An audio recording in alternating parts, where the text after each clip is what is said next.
Assalomu alaykum barchaga. Kechibda konditsioner olib kelganmiz remontga. Mana bu feni. Bu fenida muammosi bor. Ya'ni barabani sindiq joyi bor, uni to'g'rilashimiz kerak. Buni o'zini moyka qilinishi kerak. Xo'p. Konditsionerimiz AUX DC inverter JLR modeli. Xo'p. Moykaga sabab zabitый radiator shunchalik qalinda chang bosib ketgan. Buni moyka qilamiz.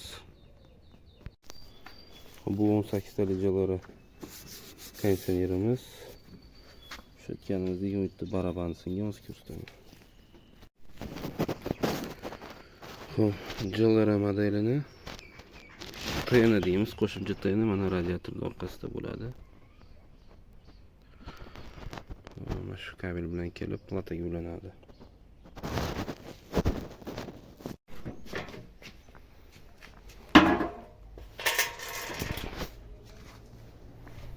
Xo'p, AUX JLR konditsionerimizni platasi mana bu yonboshda joylashgan.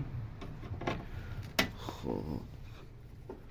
Ventilyatorimizni motorchiga ham DC inverter.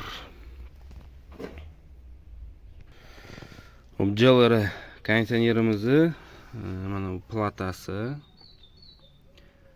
и mana bu motori. Motorining modeli. Xo'p.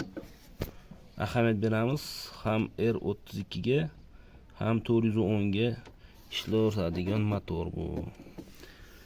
Nima bo'ldi? Agar 32 freon topilmasa, 410 tanlasa ham bo'laveradi. Tak, klapan, 4-ходовой klapan. Ventilyatorimiz nimasi? Shuni yuvamiz endi. Mana setkasini yechib oldik. Buni qaytib qo'ymaymiz.